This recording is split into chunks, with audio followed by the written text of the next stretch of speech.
Secretaría de Educación Pública, Gobierno de la República.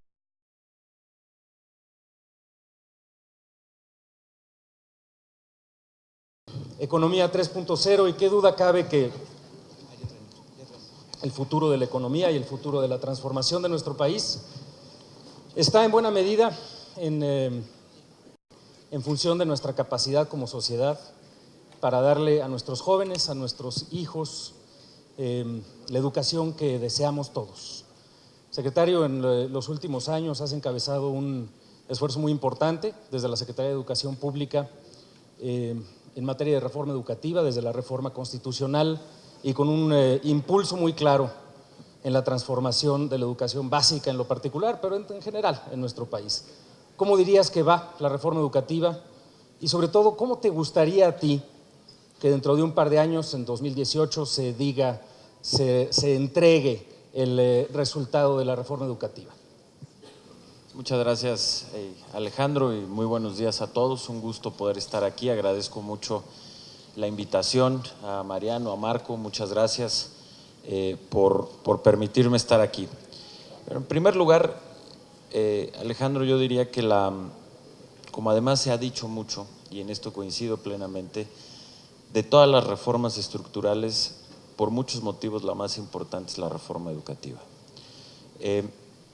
Nuestro sistema educativo, que a lo largo del siglo XX creció mucho, hoy somos uno de los 5 sistemas educativos más grandes del mundo, con 34 millones de alumnos, 2 millones de maestros, más de 260,000 edificios o inmuebles educativos, y hace que México sea uno de los 5 sistemas de educación pública más grande del mundo, pero a pesar de esos avances, con una calidad muy deficiente. Y eso es algo que teníamos que reconocer y que todos conocemos, medido bajo cualquier parámetro, ya sea las pruebas PISA de la OCDE, ya sea cualquier otra medición que tengamos nacional o internacional.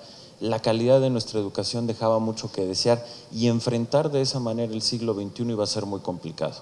Un siglo en donde la información y el conocimiento se generan a una cantidad y una velocidad como nunca antes había sucedido, en donde el impacto tecnológico y esa propia distribución del conocimiento y de la información se da como nunca antes se había dado, y en donde se requiere empleos cada vez mejor capacitados, con una calidad en la formación. Enfrentar el siglo XXI con el sistema educativo que teníamos hacía muy complicado que México pudiera plantearse tener éxito en un mundo globalizado y en el del siglo XXI. Y por eso es que hicimos esta reforma educativa. Una reforma educativa que es centralmente en educación básica, también en educación media superior, que es donde tenemos la mayor urgencia para elevar los niveles que tenemos que tener en términos de desempeño educativo. Nuestro sistema educativo su organización era altamente corporativizada y clientelizada. Eso llevaba a vicios como la venta y la herencia de plazas, que las escuelas estuvieran en el abandono, no únicamente en la parte de infraestructura, sino también en la organización de cómo funcionan las escuelas. Eso hacía también que nuestra pedagogía estuviera muy atrasada y estuviera mucho más enfocada a la transmisión de conocimiento y a la memorización, en lugar de estar con un nuevo enfoque pedagógico en donde los niños aprendan a aprender. Y era también un sistema educativo muy desigual, que reproducía las desigualdades en lugar de romperlas, que es una de las principales virtudes que debe de tener un buen sistema educativo. Y en función de eso es que se ha estructurado esta reforma educativa, que busca en primer lugar recuperar la rectoría del Estado en materia educativa y transformar ese sistema corporativo y clientelar en uno sustentado en derechos y obligaciones claros, transparentes y sustentado en el mérito del desarrollo profesional de los maestros. Segundo, rescatar a las escuelas, no solo en la infraestructura, sino también teniéndolas en el centro del sistema educativo, como el centro generador de las políticas públicas que permiten tener el proceso pedagógico que sucede en las escuelas. Romper con la desigualdad y, por supuesto, como estamos ahorita en la discusión del modelo educativo, que es la esencia y la propuesta pedagógica de la reforma, que nos permita llegar a un modelo de avanzada en materia pedagógica y en la renovación de los materiales. Entonces, en esa ruta estamos. Me parece que es uno de los procesos de cambio más complejos que tiene nuestro país, por las implicaciones políticas que tiene y las resistencias, pero me parece que vamos avanzando bien, y la meta es que en el 2018 podamos dejar organizado este nuevo sistema educativo para que empiece a funcionar plenamente a partir de ese año, Alejandro. Creo que va a valer mucho la pena hablar un poquito del modelo educativo como tal, pero antes mencionaste algo que creo que es muy importante, que es el asunto político, el asunto institucional. Tú has tenido la experiencia desde la oficina de la presidencia primero, ahora en la Secretaría de Educación, de lidiar con algo que creo que es particularmente complejo, por supuesto para el ámbito educativo, pero yo diría que para muchos de los problemas que van a determinar nuestra viabilidad como comunidad política a mediano plazo. Cuando pensamos en el tema de seguridad, cuando pensamos en el tema de salud, cuando pensamos en el tema de educación, cuando pensamos en muchos de los grandes temas que van a definir la calidad de gobierno y de Estado que tenemos en México, la verdad es que al final del día depende de cómo opera la reforma a nivel federal y luego cómo la implementan los estados y muchas veces los municipios. ¿Qué dirías tú que es el aprendizaje que tienes hasta ahora, las claves de cómo debiéramos de repensar el sistema federal en México? ¿Funciona, no funciona? ¿Cuáles son los mejores instrumentos que tiene un gobierno federal para poder incidir en problemas que son, por supuesto, el educativo, pero como mencioné, muchos otros? Casi cualquier problema que importa en nuestro país pasa por el federalismo. ¿Qué has aprendido de eso? Mira, yo en materia educativa, como desde la descentralización del año 92, la división es que el gobierno federal da la política educativa, hace los grandes lineamientos de hacia dónde tiene que ir la educación, pero quienes prestan el servicio educativo, es decir, quienes administran las escuelas, son los gobiernos locales. Y ellos son quienes están en el contacto cotidiano con los padres de familia, con los maestros, con los alumnos, y eso implica una coordinación muy grande. Yo creo que hay algunos instrumentos, pero se tienen que buscar más. Nosotros algo que implementamos desde que llegamos a la Secretaría de Educación Pública fue regionalizar el país. Hicimos 5 regiones educativas y llevamos una relación muy cercana a partir de esas regiones con los gobernadores. Yo me reúno con ellos cada 3 meses por cada una de las regiones para dar seguimiento a cómo va la reforma educativa, cómo está aterrizando y qué es lo que tenemos que hacer juntos. Y esto es muestra de que se requieren esfuerzos de coordinación muy grandes.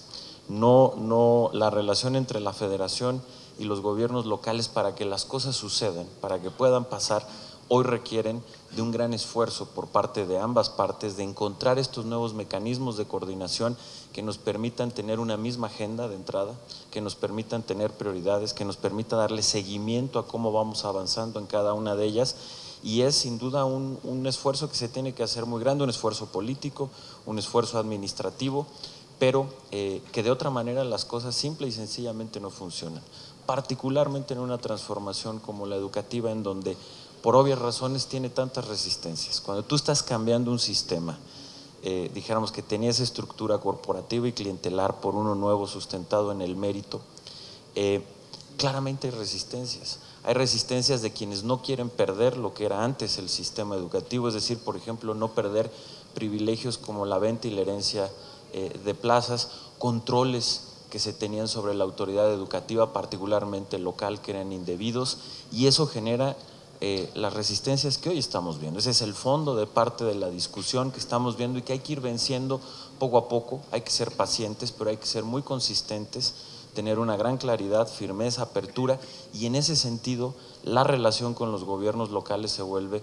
fundamental para poder solucionar estos temas, y donde se encuentra una buena relación entre el gobierno local y el federal y hay una buena coordinación, de inmediato se dan resultados y los avances son mucho mayores que en algunas ocasiones donde no se tienen esos mismos niveles de coordinación. Hay un riesgo real en la implementación de la reforma que ya has mencionado, que tiene que ver con la radicalización y la polarización de algunos de los actores. Le dice Hillary Clinton a Donald Trump, y lo vamos a ver hoy en la noche otra vez, a ver si cumple su promesa, que a quien agrede, a quien violenta, a quien miente, hay que enfrentarlo con la verdad, con firmeza, con claridad.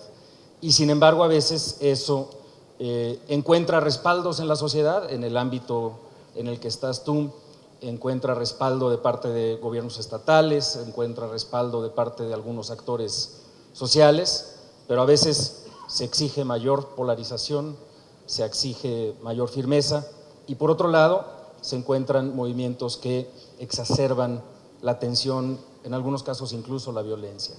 ¿Cómo enfrentar este entorno, particularmente en los próximos 2 años, en los cuales pues, una persona como tú y muchos otros actores van a estar muy atentos a la renovación del Poder Ejecutivo? Mira, es un proceso obviamente complejo, porque requiere primero, la esencia es tener una gran claridad en el planteamiento y en saber tener una gran claridad en cuál es la ruta, hacia dónde vamos, cómo va a ir avanzando la reforma, qué es lo que se tiene que pedir, por ejemplo, a los actores que tienen altas resistencias, como es el caso de la coordinadora, y en ese sentido mantener esa firmeza en lo esencial, que es por supuesto la reforma y cuáles son sus pasos para que vayan avanzando, y tener una gran coordinación, como lo decíamos hace un momento, con los gobiernos locales,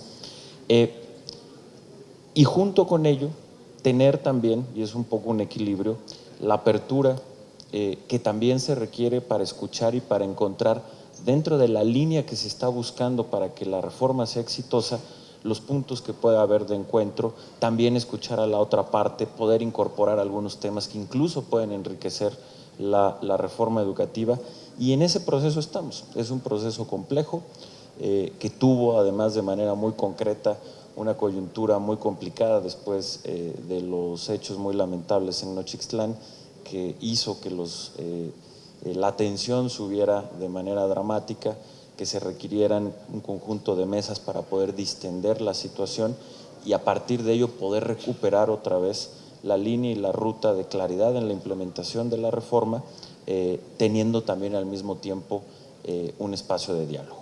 Cuando los niños regresaron a clases, fuimos muy claros en decir que no se podía continuar con el diálogo, y esto lo pongo como ejemplo, si no regresaban a clases. Esto finalmente ya sucedió en los 4 estados que de alguna manera tenían alguna especie de paro. Hay que decir que siempre estuvieron la mayoría de las escuelas funcionando, pero que los líderes de la coordinadora mantenían un paro y eso hacía que algunas escuelas estuvieran cerradas. Los primeros en regresar a clases fue el estado de Michoacán. Y como lo platicamos de inmediato, en cuanto todas las escuelas de Michoacán estuvieron abiertas, se abrió una mesa en Michoacán con el gobierno local, con presencia de nosotros, para empezar a resolver temas que se pueden resolver, temas de corte administrativo, por ejemplo, cómo hacer todo un proceso para regularizar maestros que derivado del desorden que durante muchos años hubo en estos estados, hoy tienen. Y a partir de eso ir creando mejores condiciones que nos permitan que la reforma avance, pero que también se atiendan algunas de las demandas que son también, pues me parece que claras y que no tienen ningún problema, son legales y adecuadas de estos grupos. Y así hemos venido avanzando en cada uno de los estados y nos está permitiendo ahorita empezar a construir una nueva ruta en donde por un lado hay diálogo, pero al mismo tiempo hay una gran claridad y firmeza de que la reforma tiene que avanzar y de que se va a implementar. Y pues el tema es ir generando esos equilibrios que se tienen que tener, pero la clave es tener una gran claridad en qué es lo que queremos lograr, las etapas y la estrategia para hacerlo. Y en este sentido, entender que siempre va a haber posiciones de un lado y del otro, pero que aquí el objetivo que nosotros tenemos que cumplir es que la reforma se cumpla, incluyendo en estos estados, y que así es como hay que hacer el camino, y creo que en ese sentido vamos por el camino correcto, Alejandro. Hay tareas administrativas de implementación de la reforma gigantescas, esto las sabes mucho mejor tú que cualquiera de nosotros, de implementación, de medición, de incorporación de ciertos incentivos, de implementación de distintas etapas de la reforma, de generación de indicadores, etcétera. Y en efecto, a pesar de que hay un entorno en el cual se han ido acercando los maestros a las clases, sigue existiendo de alguna forma este riesgo, como lo decías hace un rato, de que pues algunos gobiernos estatales le entran más rápido a la reforma, con más firmeza, etcétera, y otros no tanto. Y cuando pensamos en esa disparidad de manera natural que en términos regionales ha tenido nuestro país, pues lamentablemente donde tenemos los riesgos de menor aceleración de la implementación es justamente en las zonas en donde la disparidad es mayor. Sí creo que parte de esto que mencionabas, de tener ya listo todo el entramado institucional y operativo de la reforma, va a tener que pasar por mejores mecanismos para poder asegurar algunos elementos de mayor coordinación en términos estatales. Y creo que aquí hay otra clave para el avance de la reforma educativa. Y quiero pasar al tema específico de los contenidos de la reforma y que tiene que ver con el uso de la tecnología.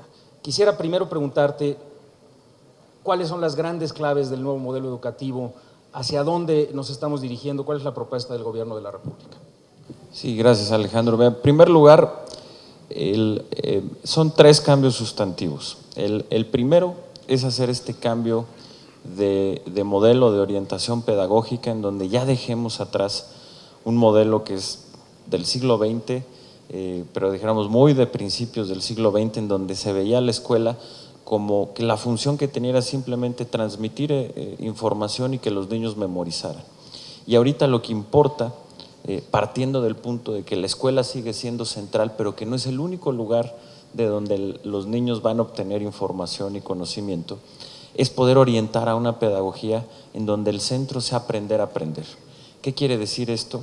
Que los niños y las niñas tengan la capacidad de discernir, tengan la capacidad de formular y generar hipótesis, tengan la capacidad de analizar y tengan las habilidades necesarias para seguir aprendiendo a lo largo de la vida. Y ese es un cambio en el enfoque pedagógico absolutamente central que tenemos que hacer y que está en la esencia de lo que se está proponiendo. Acompañado con ello es la concentración en lo que hoy se conocen como conocimientos o habilidades clave. ¿Qué quiere decir esto? Las que les van a servir para toda la vida a los niños y a las niñas. Hoy, por ejemplo, esto es algo que está muy a debate, pero según muchos especialistas, todavía ni siquiera sabemos los principales empleos que van a estar en los mercados de trabajo en los próximos 20 años. Y esto tiene que ver, obviamente, con la velocidad del cambio tecnológico. Entonces, al final del día, la esencia es que los niños, además de que tengan este enfoque y tengan la capacidad de análisis, de razonar y de aprender a aprender, pues que tengan los conocimientos y las habilidades que les van a servir para toda la vida. ¿Cuál? Primero, lenguaje y comunicación. Que tengan un buen manejo del idioma, en primer lugar español, que entiendan lo que leen, que sepan escribir con propiedad, que se puedan expresar también con propiedad, que tengan un vocabulario vasto y que esto también suceda con el inglés, que queremos convertir como el segundo idioma o tercer idioma para quienes tienen otra lengua materna en nuestro país, como parte clave de este nuevo modelo, y que en 20 años, es decir, en 2 décadas, México sea un país bilingüe o trilingüe, es decir, tenga el español y el inglés, además de alguna otra lengua materna en el caso de quienes las tengan. Después, el enfoque en el análisis matemático, que es muy importante, y el razonamiento matemático, una buena comprensión del mundo natural y social. Y el otro cambio fundamental, y que en esto tal vez sea la parte junto con el enfoque pedagógico más novedosa de lo que estamos presentando con el modelo educativo, es que estamos proponiendo que formen parte del currículo lo que hoy se conocen como habilidades socioemocionales. ¿Qué es esto? Pues un conjunto de habilidades que les permita a los niños y a las niñas desde muy chiquitos saberse conocer a sí mismos, saber trabajar en equipo, saber relacionarse con los demás, estar seguros de sí mismos, saber hablar en público, en fin, un conjunto de habilidades que antes se pensaba que o nacías con ellas o no, o que en todo caso era labor del hogar inculcártelas, y hoy sabemos que se pueden aprender como se aprende matemáticas o se aprende inglés, y que son habilidades fundamentales para tener éxito en la vida. Y eso es algo que estamos incorporando en el currículo y que es algo absolutamente novedoso, muy de avanzada. Lo tienen algunos países como por ejemplo Singapur, Finlandia, pero es algo a la que le estamos dando una apuesta muy importante. Y por último, estamos proponiendo también darle una mayor autonomía de gestión a las escuelas. Obviamente el currículo que proponemos es nacional, obligatorio, ocupará más o menos el 85% del tiempo del aprendizaje, pero por primera vez también estamos permitiendo que el otro 15% lo determine cada escuela, en función de su realidad regional, en función de lo que ellos quieran orientar, es decir, que permitamos también que las escuelas como comunidades de aprendizaje les demos esa independencia en ciertos márgenes para que su capacidad de innovar también sea mucho mayor. Esos son los componentes centrales de ese cambio en la parte pedagógica de la reforma, Alejandro. Creo que es muy importante que sigamos teniendo a la escuela en el centro de los esfuerzos educativos.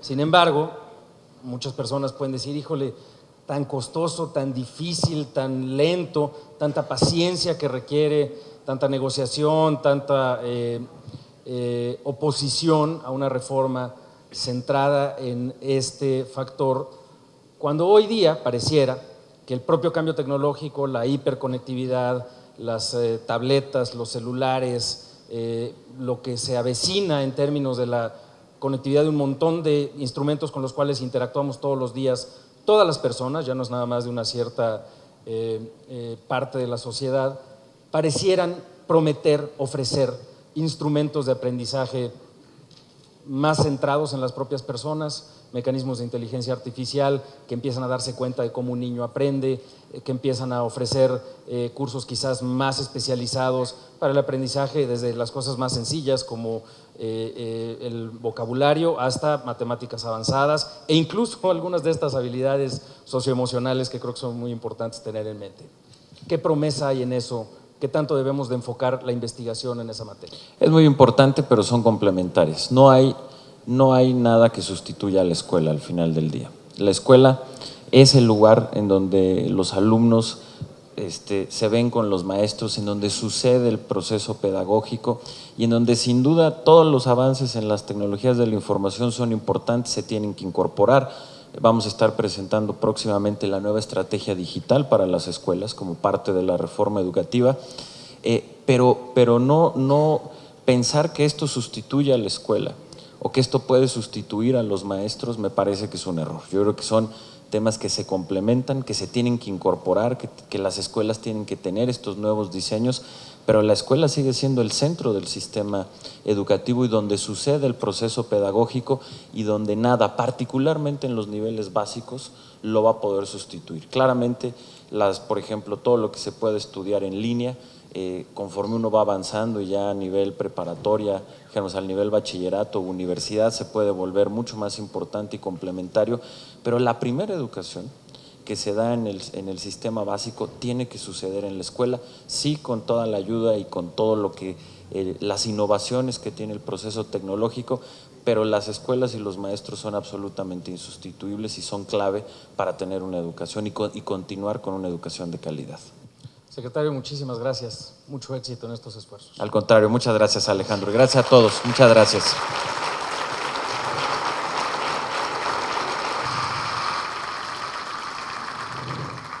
Secretaría de Educación Pública, Gobierno de la República.